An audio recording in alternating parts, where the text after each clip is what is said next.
Record here, and we'll go ahead and get started. So hello everyone, my name is Alicia Persich. I am the Manager of Provider Relations here at Denver Health Medical Plan.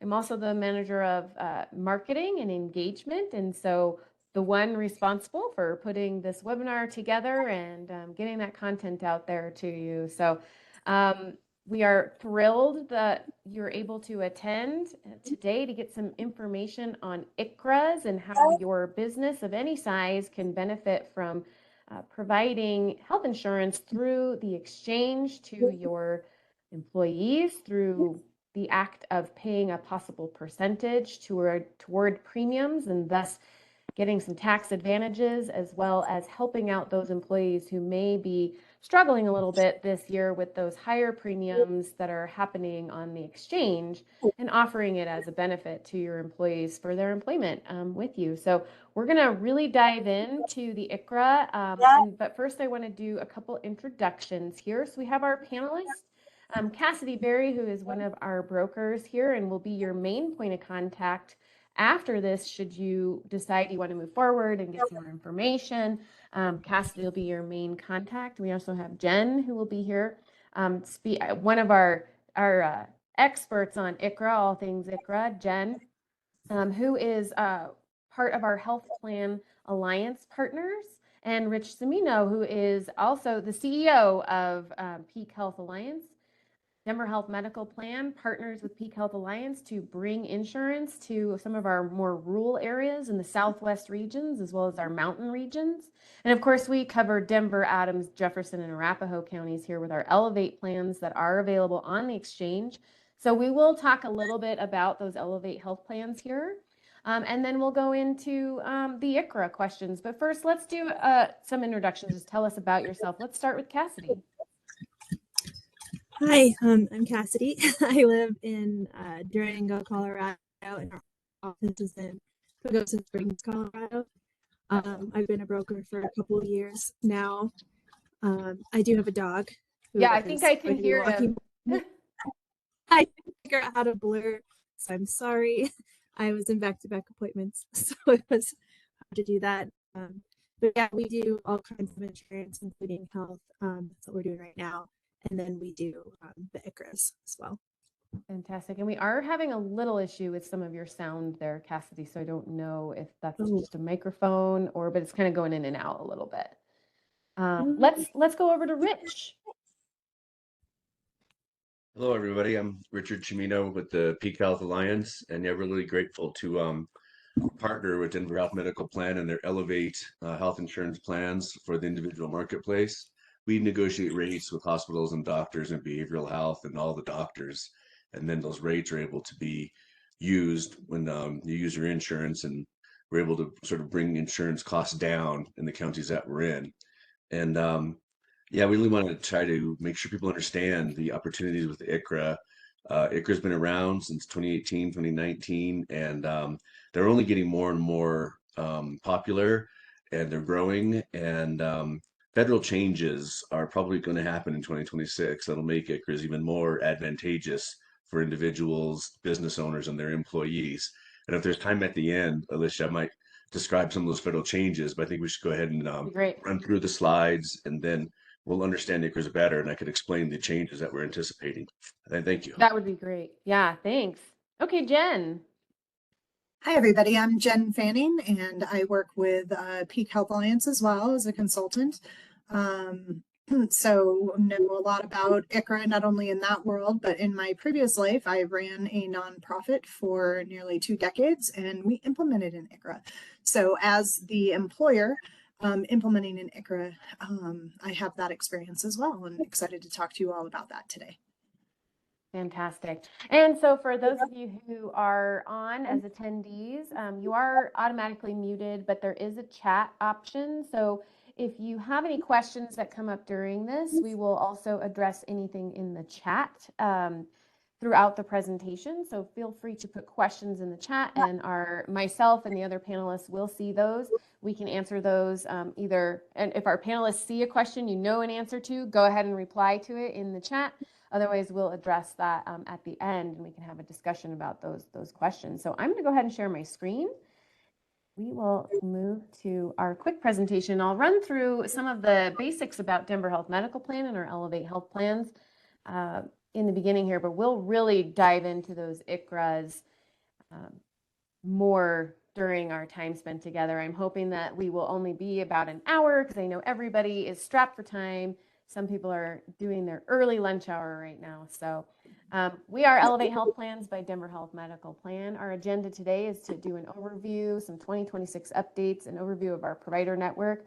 Actually, I'm taking out the prescription coverage slide for time, and we will talk a little bit about value-added benefits and then move into our ICHRA info. So just a little bit about Denver Health Medical Plan. We are a local nonprofit. So we are a 501(c) nonprofit health insurance company, which means we are a social welfare categorized nonprofit. We started in 1997 as part of the Denver Health Hospital Authority. We are a subsidiary and a trusted partner of Denver Health Hospital. We started with just Medicaid. We were helping out with just Medicaid in Denver, and we have expanded to Medicare, the Elevate Health Plans that we have on the exchange, covering our employees here at Denver Health, and of course, Medicaid and CHIP still that we provide. So we provide health insurance coverage to over 120,000 members across multiple lines of business. And we are in counties from northern Colorado down to southern Colorado, with our largest footprint being here in the Denver metro region. We also, as I explained a little bit earlier, have a partnership with another nonprofit, which is Peak Health Alliance, and we serve those rural communities in those mountain and southwest areas for the exchange. Again, those service areas are listed here, so you can kind of see that good map that in front of you. So if your business is located in Denver metro area, Adams, Jefferson, Arapahoe County, northern Colorado, Larimer, Morgan, Weld, and of course those southwestern peak regions in Durango, Pagosa, that's going to be that Archuleta County, La Plata, Montezuma, San Juan, Summit County, we have those regions as well. So if your business is located there, this webinar is for you, or if your employees live in these regions as well. Some of our 2026 updates are we are offering a new silver HSA plan off the exchange. So if you've been paying a lot of attention to the exchange right now, anyone who signs up for a bronze plan, that's either a Colorado option bronze or our HSA bronze plan, are available, like the HSA is available to those employees and to those members who are signing up. HSA is a great way to put in those pre-tax dollars into a state health savings account and lower that income, so you may be able to qualify for lowered premiums on the exchange. And then there's also ways for, again, employers to help, so lowering them even more so that they can utilize that valuable HSA to pay for things like their co-pays, prescriptions, and put that money towards deductibles as well. And we'll get a little bit more into that. So we aren't going to cover too much today on the actual plans on the exchange, but if you do have questions on that as you're speaking to some of your employees, or if they have questions for our brokers on whether or not our plan is the most affordable in the region that they live, we are available to answer those questions as well. I will tell you right now, for the Park region, Denver regions, our bronze high deductible HSA is one of the most affordable plans on the exchange right now. And we do have lower than average premiums than other carriers at the moment on the exchange. This is just a repeat. These are the names of our plans. So as you're speaking to employees, and just to preface here that if you do sign up for ICHRA, your employees do not have to actually go with our plans. They can go onto the exchange, do their research, find the plan that works best for them. But of course, we are hoping that they sign up with an Elevate Exchange plan with us, because we are one of the lower cost ones, and we have incredible providers throughout the metro area and through our mountain areas, with partnerships such as Denver Health, Common Spirit, and many others that we have in our network for those employees to access. So a little bit more about that. We have a partnership, of course, with Denver Health for those who are here in the Denver metro area. In northern Colorado, it includes the Banner Health Network. For our Mountain Southwest regions, we have a partnership with Common Spirit, which includes St. Anthony, Mercy Hospitals, Middle Park Health, where Jen is at right now, Elevated Community Health, St. Vincent.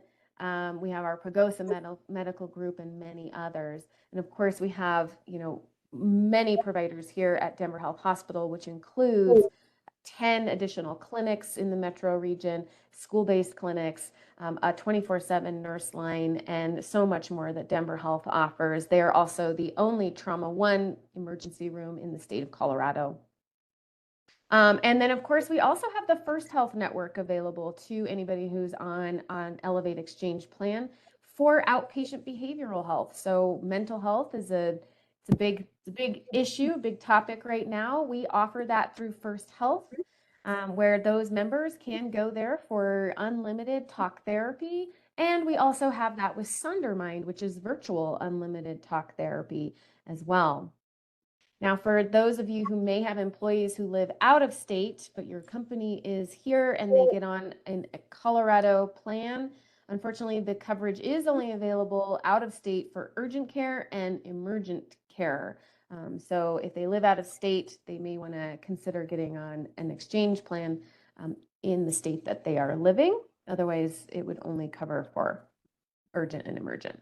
Some additional value-added benefits for those Elevate health plans are, again, that mental health, behavioral health, and substance use, as well as telehealth services, the 24/7 nurse line. We have a very robust chiropractic network through Columbine Chiropractic, and no member cost Sword Physical Therapy now. So Sword Physical Therapy is a virtual AI-based physical therapy for managing chronic pain. There's no cost to the members, and that is included as a value add for their plans. We are, as far as I know, the only plan right now that is offering that to our members as a value add.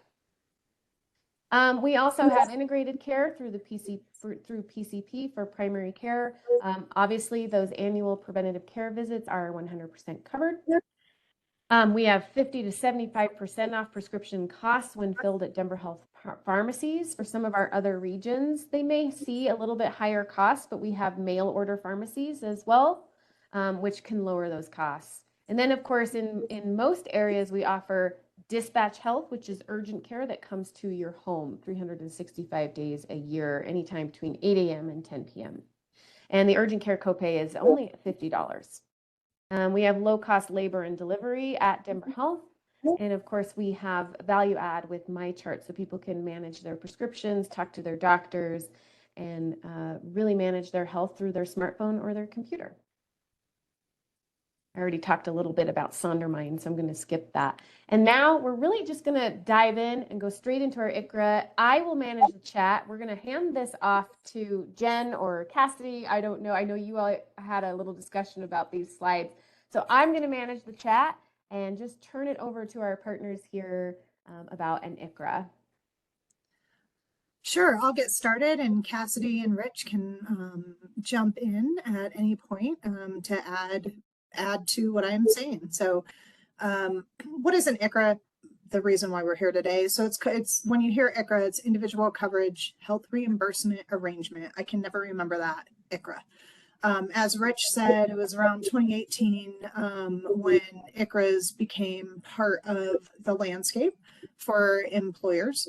It's essentially a program that allows employers to offer tax-free health insurance allowances, essentially, to their employees, so that employees can purchase their own individual health insurance. Now, it's more than just giving employees a lump sum of money. So that's what we're going to talk about today, and how that works, and how the program works. So essentially, the overall concept is there's a platform. We'll go into this a little bit more. There's a platform. You work with, my biggest takeaway for you all, if this is something you're interested in, find a broker that knows about ICHRA and work with that broker. That's a big, if you only hear one thing from me today, that's what I want you to take away, because your broker is your best friend as an employer to really navigate how to implement this, both during the transition time as well as every single year thereafter. So basically, I think that this is a great option for employers especially small businesses who either currently offer health insurance and the health insurance is skyrocketing, or want to offer some kind of benefits for their employees, but can't quite afford a full cost health insurance plan. This is a place where you might be able to fill that in. So you can choose as an employer what fits best. What's your budget? What fits best for you? And then you we'll talk about the details and how that looks here in a minute. But then you identify specific employee classes on what that looks like. Maybe it's full-time managers. Maybe it's full-time, front of the line. There's a better word. Front of the line workers. Part-time or hourly, right? Those are different classes and tiers that you identify what the level of benefits are for those employees. So it has to be, you have to offer the same benefit for each class and tier. So for example, there are some businesses that offer 100% coverage for a specific plan type. It's a metal tier threshold plan is what it's called, to just their managers, and that's it. But you have to offer that 100% to that entire tier. So that's where those intricacies working with a broker is really important. And then again, it's finding an alternative. It's an alternative to group insurance based on prices. That's a high level overview. Cassidy, anything I'm missing there that you want to talk about before we move on to the details? No, can you hear me okay now? Yes. Yes, Okay. we can. Just wanted to make sure. It might have just Yeah. been my dog in the background, so I apologize. And Cassidy, we do have a question in the chat of how would you suggest finding a knowledgeable broker? And you are in fact that knowledgeable broker. So if you're comfortable putting your contact information in the chat for those people who want to find that knowledgeable broker, you can speak with Cassidy, or I'm sure Cassidy would be able to direct you to someone as well. So I don't know.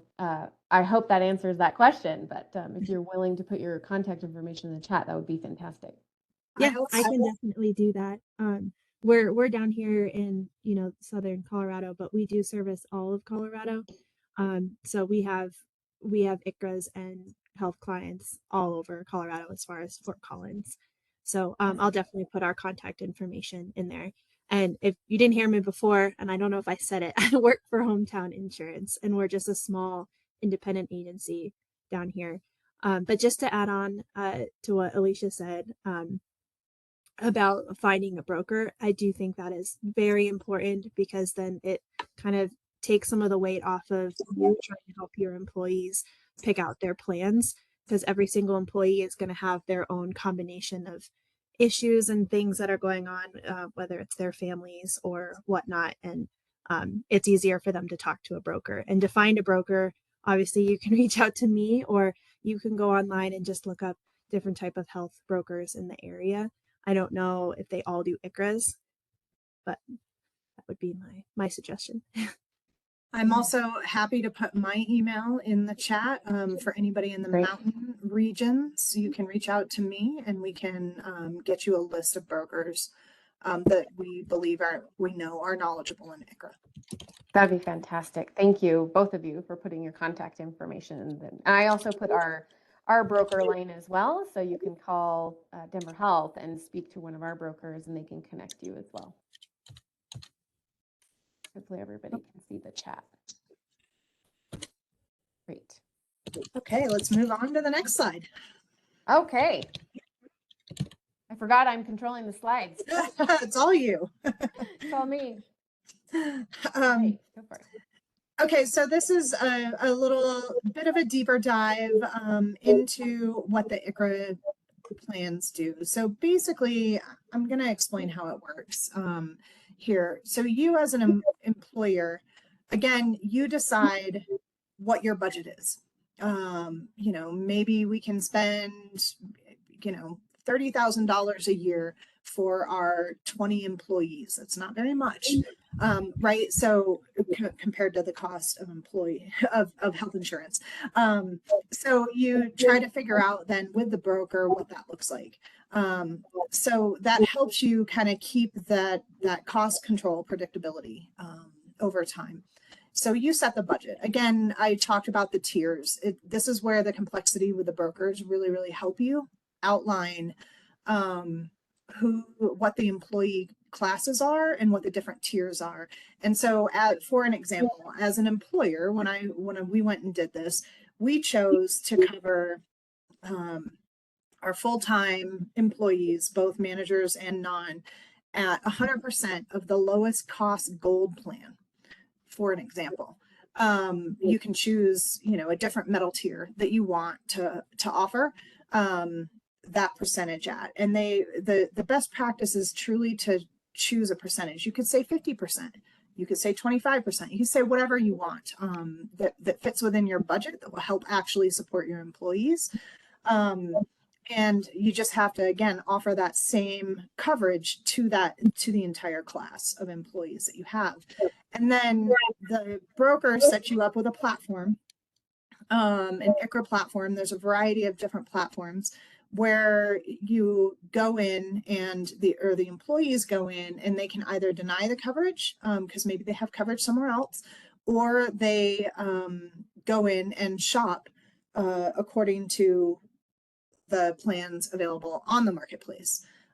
There's some nuances as to what that looks like, and I'll kind of turn that over to Cassidy about the marketplace versus non-marketplace. But there's some nuances to that, but essentially you go on the platform, the employees shop, and again, that's where that broker is really important, because those employees want to be able to talk to somebody about what works for them. And this works because it's for, if you have two employees, one employee that's not an owner, this is a really good option for a small business. It's typically more affordable, although, with the price of health insurance just in general, it's more affordable than a small group plan typically. It's still more affordable this year, but the margin is smaller than it has been in the past. But it really allows those employees to make those determinations as to what's better for them, and they have the entire marketplace plans that are offered in your region, rather than one or two of those small group plans that you typically know about from those small group markets. What else? It's flexible and scalable, so you can make determinations on when an employee gets to join. If somebody starts halfway through the year, is there a wait time? If somebody there's always an open enrollment time. It does go on a calendar year, so that's a really important consideration. I know a lot of small group plans, if you're transitioning from a small group plan, like when we transitioned, our start date was May 1. So it was partway through the year. But because it's a calendar year, that means that whoever used their deductible partway through that year, the first transition year it may be difficult for the employees. So you always want to consider that with their deductibles, but they're able to take it with them when they leave. Again, there's some nuances with that, but kind of high level there. Cassidy, what am I missing?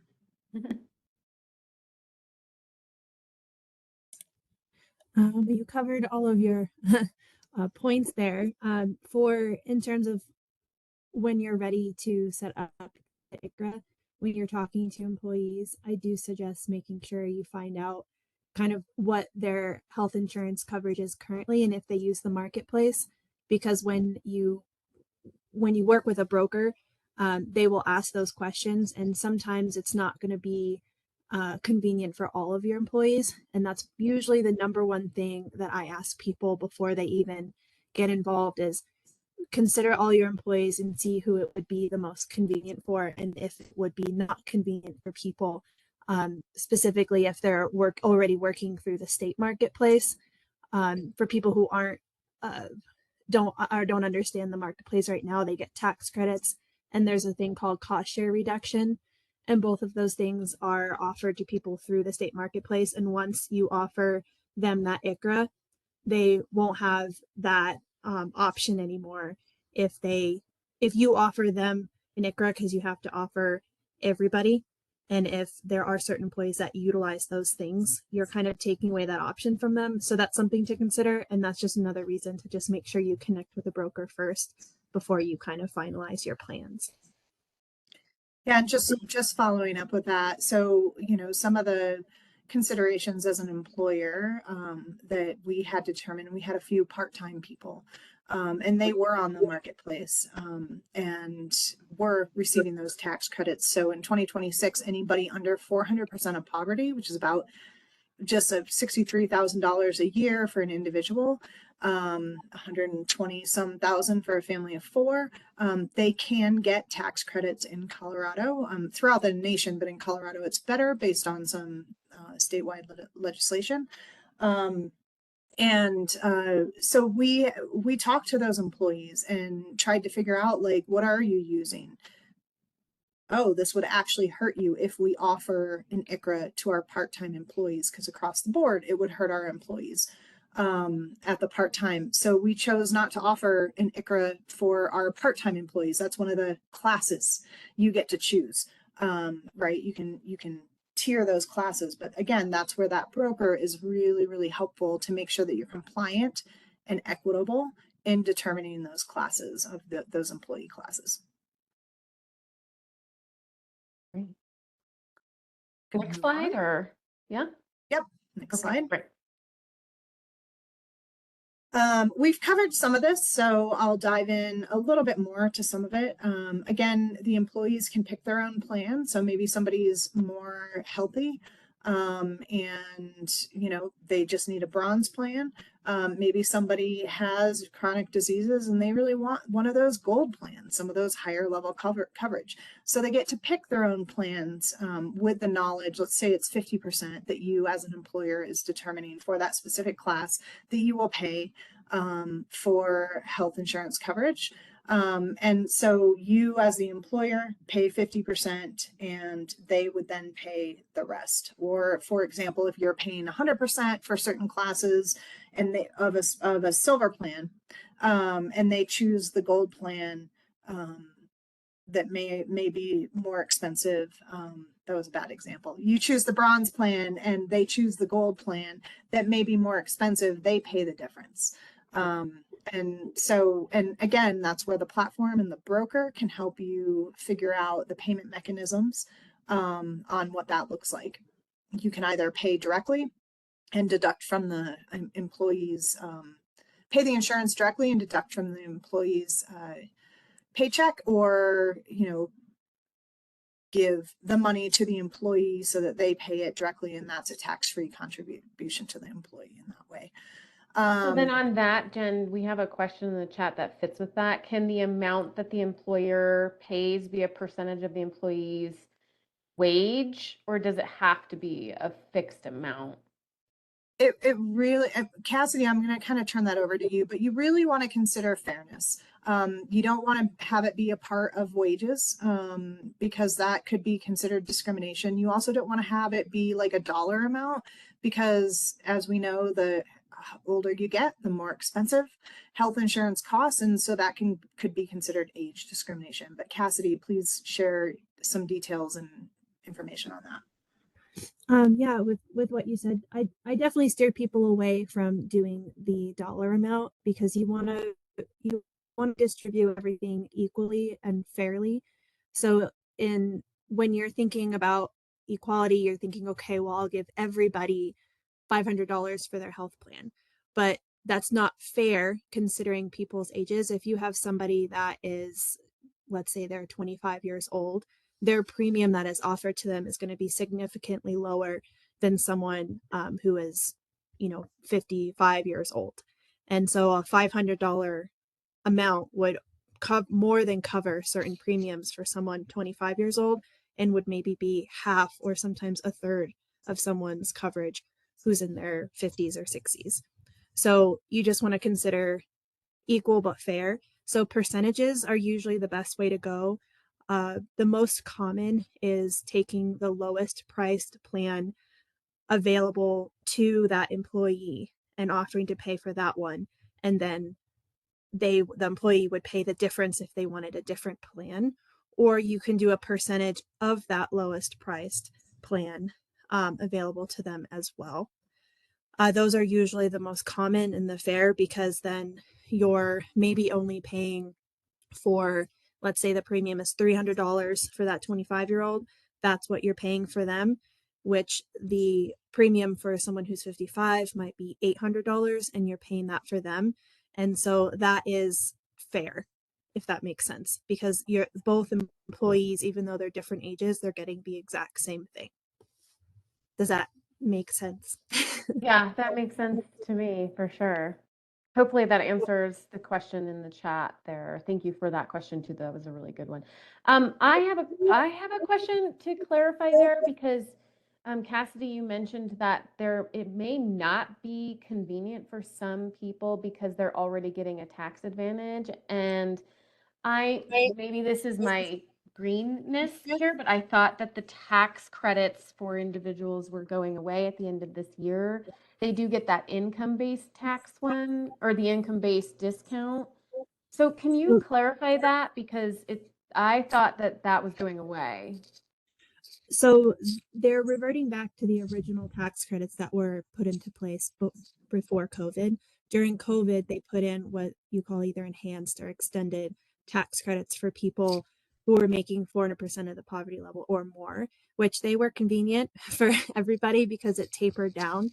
And so for next year, there's a sharp pledge. So for example, a 2-person household, if they're making over $84,601 and I think 33 cents. If you make, as a household of 2, tax household, if you make a penny over that, you do not get any tax credits anymore.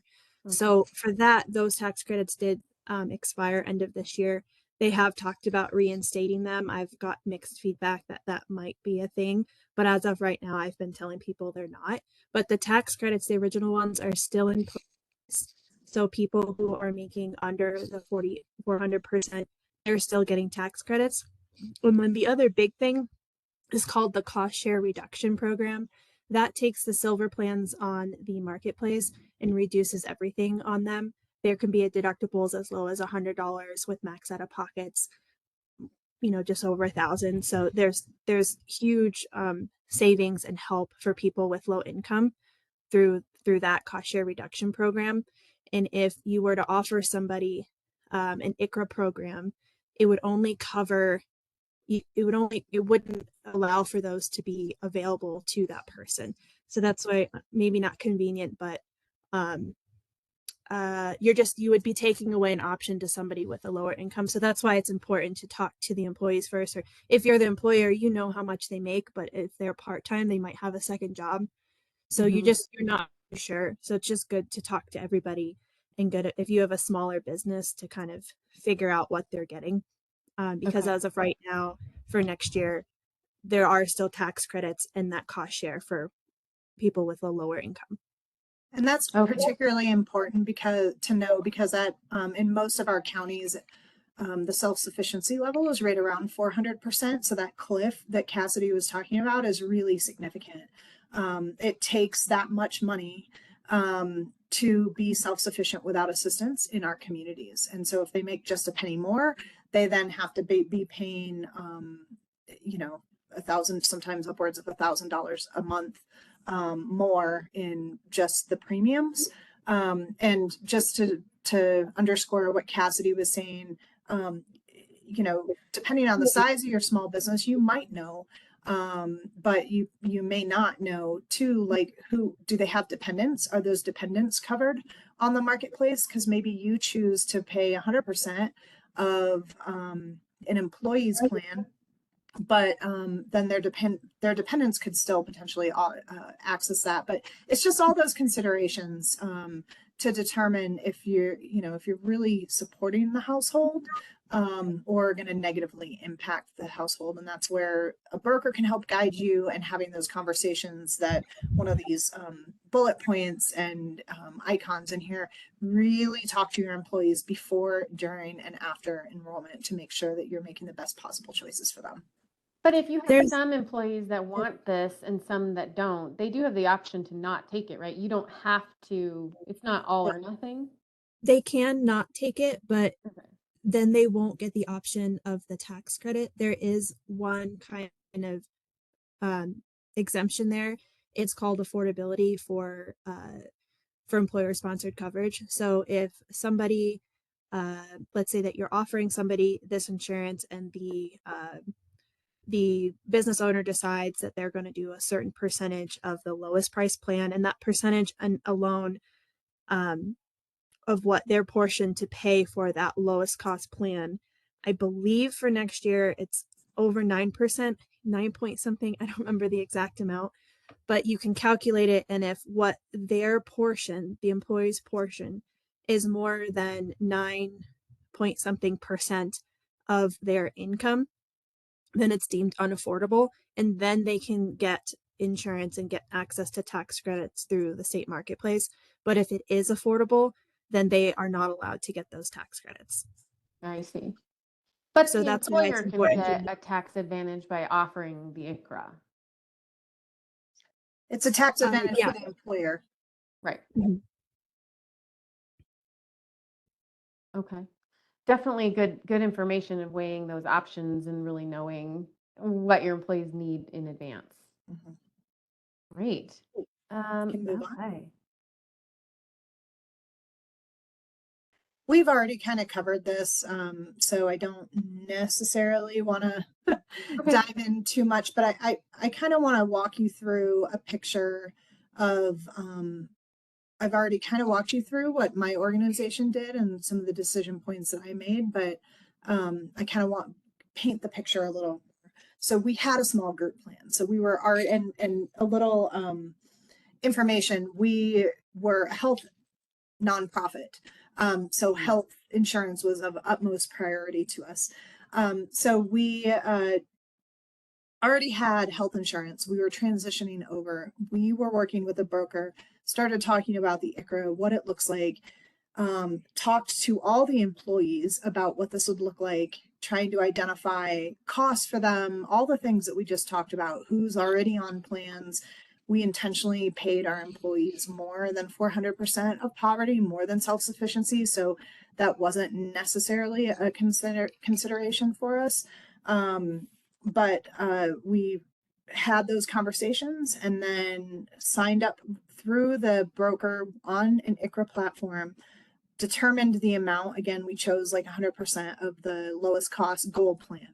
And then had the broker work individually with the individuals, the employees, to determine their plans. They signed them up, and we chose a direct pay to the insurance and a deduction from the employee's paycheck for anything over the amount that we were offering. You can see here one of the bullet points, premium, they're either employer paid or reimbursed. We just kept it simple on our end. And the working with the broker year round as people came in, we chose a 30-day wait period, which if you have insurances, you know that that's a kind of typical. If you hire somebody in the middle of the year, they have to wait 30 days and then they can sign up for insurance, things like that. So just some of those really important decision points. And again, talk to a broker. Your broker is your best friend in this. Well, I think it is great that, the ICHRA isn't subject to just the open enrollment on the exchange. So many people think that it's, only November 1st through December 15th for January 1st coverage and January 15th for February 1. And that is the case for individuals. But if somebody decided in the middle of the year to do an ICHRA, those people, if they're already on the exchange and it's more affordable for them to move over to the ICHRA plan, can cancel their exchange plan and then move over to a new plan within the ICHRA at any time of the year. Only when the employer has when the employer adds it. When the employer adds it. So if the employer adds the insurance, the ICHRA in July, Anybody can cancel and join in July, but otherwise it is, once you are set up for, an employer can choose to start an ICHRA at any time in the year. And then employees can jump on at Yeah. any time in the year. However, once you have an ICHRA, the open enrollment is during open enrollment on the marketplace. Open enrollment. Yeah. That's a good point. Thank you so much. That's great. Okay. So what do they need to do next? Talk with a broker. Talk to a broker. Yay. And so we have that in the chat. So our broker is Cassidy Berry, Cassidy, Cassidy at hippsllc.com. And you can also message Jen, Jen, at peakhealthalliance.org, or you can even call us at Denver Health Medical Plan, the 303-602-2999. I know Rich wanted some time to talk about the federal information. Is there anything on this slide that what you need to do next we haven't covered? I don't think so. Okay, this is sort of just reiterating the Reiterating timeline everything. there. Yep. Mhm. Great. So then, Rich, it's all over to you. I know you wanted to chat a little bit about the federal impact, and I think that's very important. It's on people's minds right now. So let's do it. And if there's any other questions, please put those in the chat and we can get to those right after Rich. Thank you, Alicia, and I appreciate the presentation there from Jen and Cassidy. Cassidy, thanks so much for taking time to be with us. I'm learning how critical brokers are to the whole healthcare ecosystem. You guys are the translators. You guys are the glue that holds it all together. The previous slide did mention one thing that I want to highlight before I go into federal changes that are upcoming. Educate your employees is what it said. And so that's also something that I don't mean to put too much burden on the brokers, but the brokers might, they're very helpful people and they might be willing to do a Zoom call with your employees. You want to sit down, take time to let the employees understand what's going on, because it causes a lot of frustration if the employees don't feel comfortable with all their options and what they can do. So really help your employees understand what you're doing as well. So we kind of did talk quite a bit about one trade-off now, if you're a company that wants to try to use an ICHRA, is that you may have employees on the individual marketplace that get tax credits. And if you're in an ICHRA, you don't get those tax credits.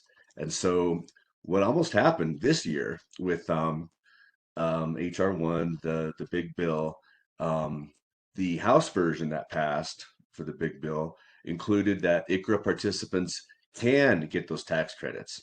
When it went to the Senate during the reconciliation process, the Senate stripped that out. They weren't quite comfortable yet with that. One big change they made that Alicia talked to is they did allow health savings accounts to be used with bronze plans, even if they're not high deductible. So that's kind of one change that did happen. But the ICHRA change didn't quite get there. And that push is still happening. We work with something called the HRA Council, the Healthcare Reimbursement Arrangements Council. They're a nationwide association that is pushing for these legislative changes. And there is legislation that's been introduced last month that would change the name ICHRA to choice plans if that gets passed. It's still on the floor, hasn't been passed yet. The for tax credits to be applied, no legislation has been introduced to do that yet, but it is being discussed, it is being promoted, and I fully anticipate that being introduced next year and passing probably to be in effect for 2027. And so the message I want to send to you business owners out there, or even you employees that want to go talk to your owner boss about this, is this might be a good option for you. And as you get into the ICHRA space and you start to understand it, your knowledge and understanding will grow year by year, and you'll be really positioned to take advantage of these changes that are really anticipated to happen next year and in the coming years. And so if you're able to get it now, I think you'd be glad you did. But you can start one anytime, like I said, year round. And we are available if you have questions, if you think of a question next month, anytime. So please don't hesitate to reach out to Denver Health Medical Plan, to Peak Health Alliance, to Hometown Insurance there in Pagosa Springs and Durango. And we're always all connected and intertwined to help you out and to give you answers to any questions you have. That's awesome, Rich. Thank you. And of course, if you do enroll and sign up for the ICHRA, we really encourage your if you could ask your employees to look at our plans and check out those Elevate health plans on the exchange. We do think they are some of the best, with some of the best value adds and some of the best provider networks. So we work very hard year round to continue growing our provider network and continue adding services. So if there's anything that you're hearing, feedback out there, we'd be open to that, because we can take that to our contracting and really continue to improve our network as the year goes on. So with that, I don't see any other questions in the chat. It's 10:45, so unless someone else has another question, we will go ahead and end our discussion. And just know that we are going to be coming back around in, I think, March with another webinar on ICHRA as the year progresses, and we'll be offering these a lot more often. And Cassidy, Rich, we appreciate your time. Thank you for being here today. Jen had to duck out, but we appreciate Jen as well. And so, yes, I will email the slide deck out if I have your email. You can also email me at alicia.persich@dhha.org for the slide deck or any additional questions, and I can send those off to our contacts. So enjoy the rest of your snowy day here in Colorado. Enjoy the warmness of your home, wherever you're at, or your company, your business, or your car, wherever you're going to be today. And thank you very much for attending. We appreciate you. And thank you so much. Have a good day.